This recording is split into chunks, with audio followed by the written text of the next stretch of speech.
Hey, what's going on, my tubers and tubettes? How's everybody doing?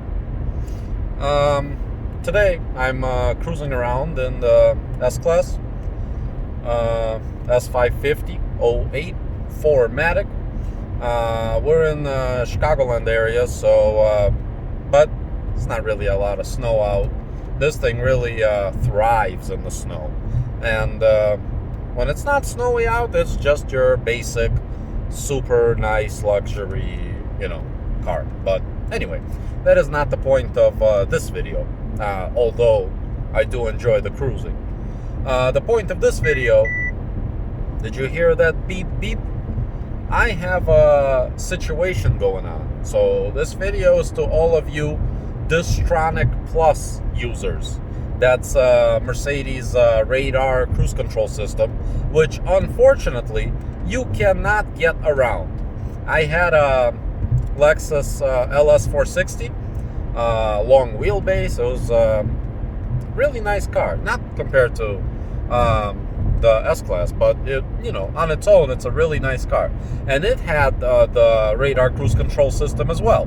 But in that car, first of all, it did not get affected by all of these Fords and Kias standing next to you. Because when you pull up to a light, you lose once in a while when someone else has a radar system. The Mercedes loses the sensors. And it tells you that your parking sensors are not available, and your Distronic Plus is not available, because you can use it to hold your car at the light until traffic starts moving. It's like part of the cruise control system. It can hold you at the light until the traffic starts moving. Then you either press the gas pedal or pull the lever again, and the car starts following the distance again. So that's kind of crappy. In the Lexus, there was no such problem.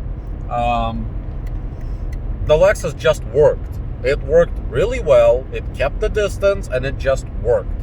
It's a beautiful system. It is a beautiful system. The point I was trying to make is, let's say there's a problem with your sensor. Like, let's say you got into an accident that messed up your radar sensor, the front radar sensor.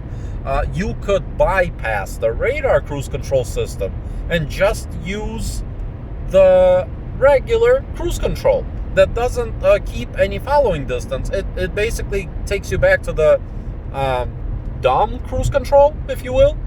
It bypasses the smart one and takes you back to the dumb version.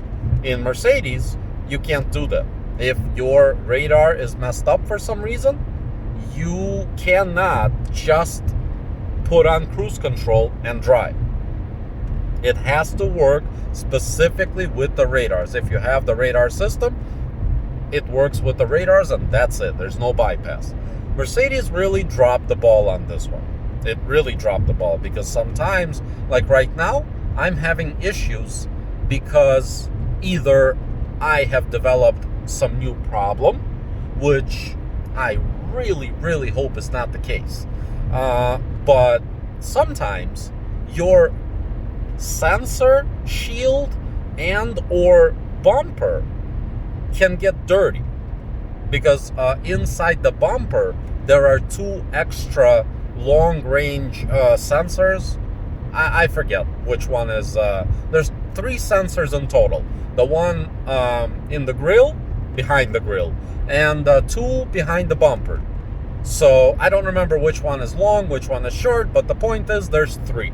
So if your bumper is dirty,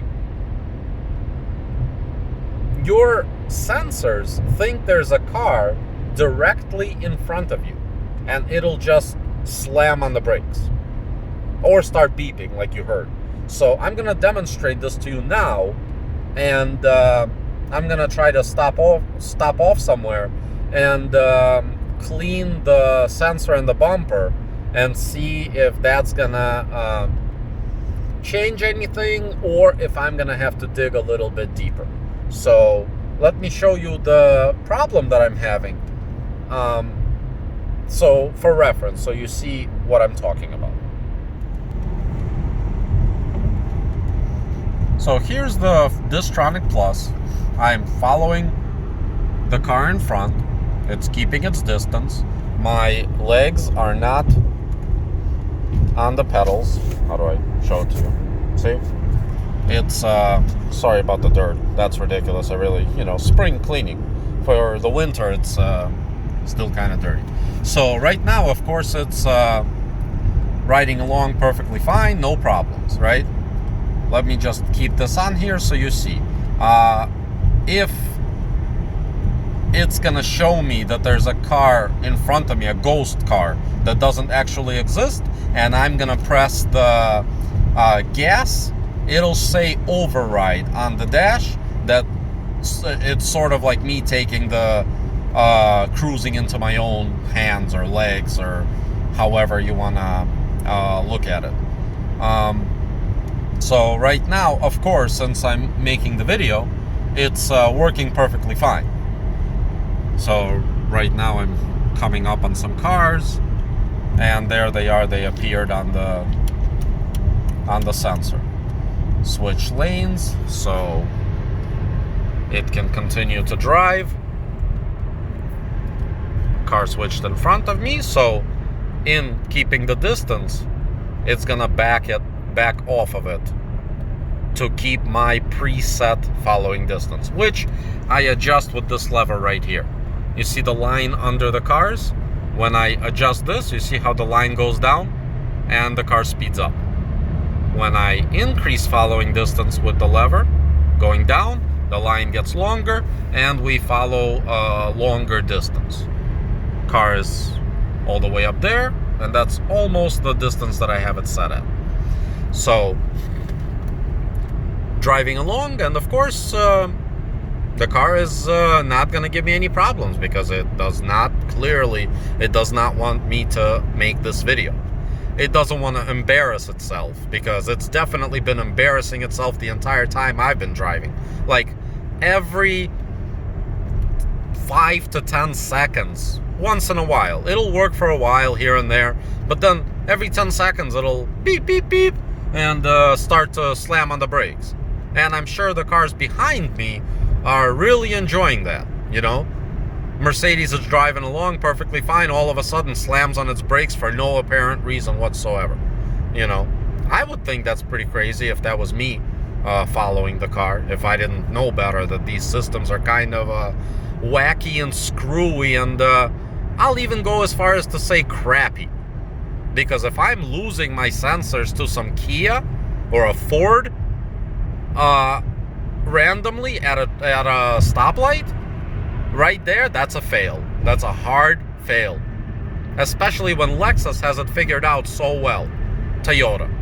Because you can get that radar on, at the very least, the Sienna minivan and the Avalon. I don't know which other ones have it. I know those two have had it for many years. I had that radar cruise control system in my 2001 Lexus LS 430. 2001. It had the ultra luxury package, which is why I had it. It wasn't like some regular peasant LS had that radar. That was when it first came out. That was the first year of that system coming out.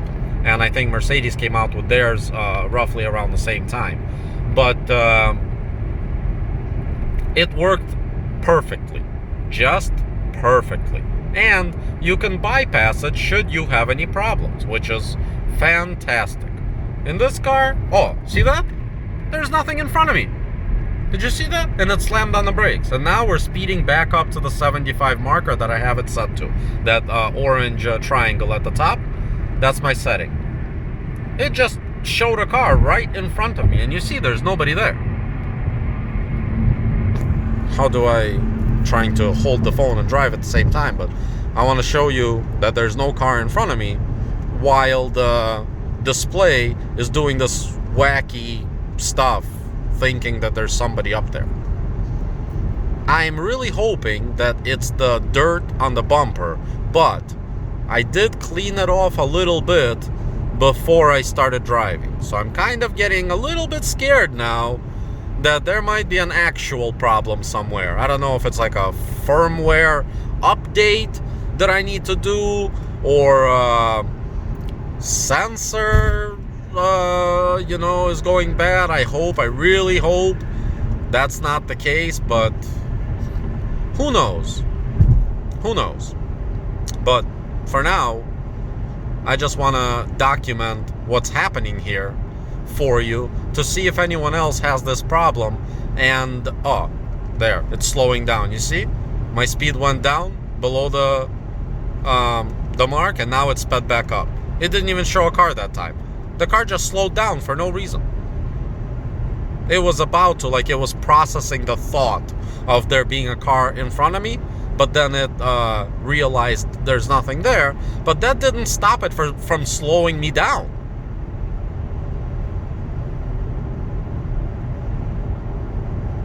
Crappy system. I am not happy with it. Would I trade it off for a car without it? Absolutely not. Let me start off by saying that I have been spoiled by radar cruise control in 3 previous cars already, and I have no intentions of going back to dumb cruise control, basic cruise control. I am only trying to get more and more advanced. Hopefully next car will have the active lane keep assist as well, so it'll keep me in the lane and keep the following distance. So it, in essence, will just drive itself, basically. Like let's say a dumb version of autopilot, because autopilot is completely all the way, but this is like a slightly simpler version of autopilot that Tesla has, apparently. I haven't had the chance to play around with the Tesla version, but that seems cool. I just saw somebody made a video that they spent 24 hours on a road trip sleeping. Like, it said so. I didn't watch the video because I got the point. The guy isn't driving, the car drives itself. But that's pretty fancy, you know. Oh, see that? The beeping? What happened? There's nobody in front of me. And that's what happens from time to time. I'm actually kind of proud of it right now, that it's been going for so long without any of the beeping. And usually when it slams on my brakes, I have to push the gas pedal to speed up, so, you know, nobody behind me hits me. Or just the fact that I'm trying to drive a certain speed. I'm not trying to drive 70 when I have it set to 75. You know, I'm trying to relax in here. And this is the opposite of relaxation, where I'm just chilling, doing whatever I do in the car, and all of a sudden the car slams on the brakes. That is not my idea of relaxation. So I don't really know. I know I'm ranting on and on about this, but this is my car, and I have my opinion. Because, you know, I'm using this all the time, every day, basically, when I'm driving. I'm using these systems, and I've developed my opinions of the systems. And again, I would not trade them for a car without it. I was searching for an S-Class only, based on 2.5 things. 2 I had to have, and let me decrease my following distance since we're not flying anymore. Yeah, I don't know what that truck is doing. He just wanted to get in front of me for, well, I don't really understand for what reason, but anyway, I had 2 definite things that I was looking for. Look at this guy. So I'm not pressing the pedals, and the car slowed itself down, and it's gonna keep the adjust for the following distance. See, once it gets to the end of that line down there on the display, it'll speed back up to keep the speed of the car in front of me, or the maximum speed that I have it set to, whichever is lower, I guess. So yeah, 2.5 things. 2 I had to have, were this radar cruise control was an absolute must. I did not go look at any cars that didn't have it, because it's a luxury, and in a luxurious car, I definitely wanted to have it. And the other one is this fancy glass panoramic roof. I think that's also a must. It's a really, really nice option to have. I feel like I have an open concept car. You know how they have the open concept houses with the, you know, open rooms and high ceilings and all that? I feel like this is kind of along those lines. It's kind of a must. If you have the option in the car that you're looking at, I feel like when you're buying a car used, you should get the options that you want. If, of course, you know that they exist. I do a lot of research to figure out what options there are. So I digress. Oh, and the third option was the night vision. I can't show that to you right now because it has to be dark outside, or the sensor has to be covered. But since I'm driving, obviously I can't cover the sensor that's outside on the windshield. But the night view assist is I'm not gonna go as far as to say that it's a gimmick, because I have used it on poorly lit or on non-lit streets before, and it definitely sees further than my headlights. And another thing, I believe I mentioned this in a previous video, is when somebody's coming at you with their brights on, this you can look down and still see what's happening without getting blinded. That is another one of those things that I think that was the main reason that this system even exists. And also, it sees further than your headlight. So it's I'm not gonna say it's a gimmick. I will say that I don't use it a lot because, you know, Chicagoland, we're kind of lit. You know, we're lit up. There's lights everywhere almost. But on my street, there's only like one light down this long street, and for the most part, it's not very well lit up. So, not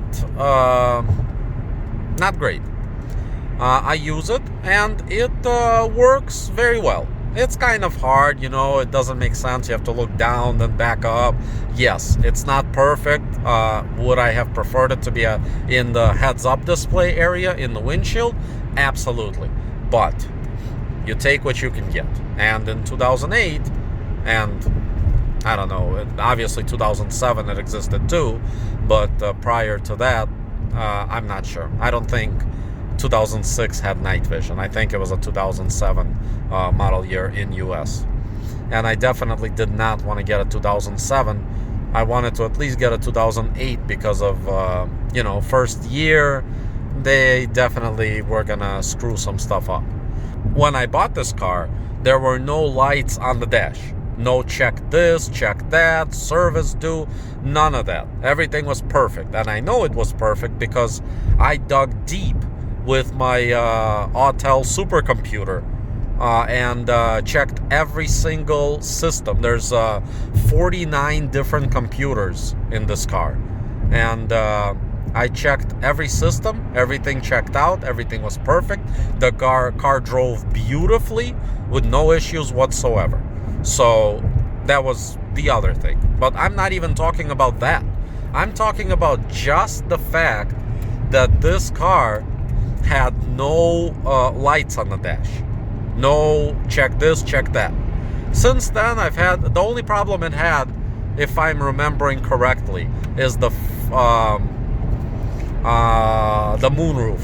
Moonroof has, when I got it, it was working, but the, what's it called? The shade, the sunshade, the rear shade works fine. The front shade does not close. So I'm pretty sure, and the moonroof is working fairly slowly.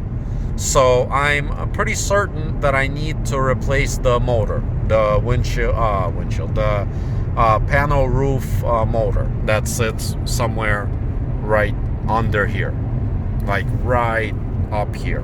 I'm gonna be doing that in a future video, replacing it myself, because I'll be damned if I let Mercedes rob me for something that I can do myself. But anyway, this video is getting very long. The rant is getting very long, and I apologize for that.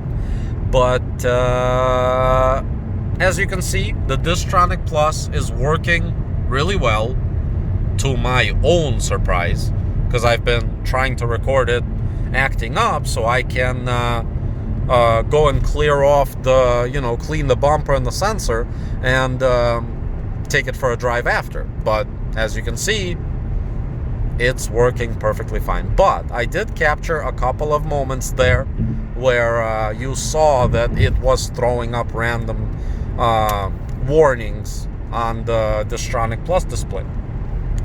That did not happen in reality. So anyway, I'm gonna go ahead and clean these off when I get home, and go for a drive afterwards and see if that did anything.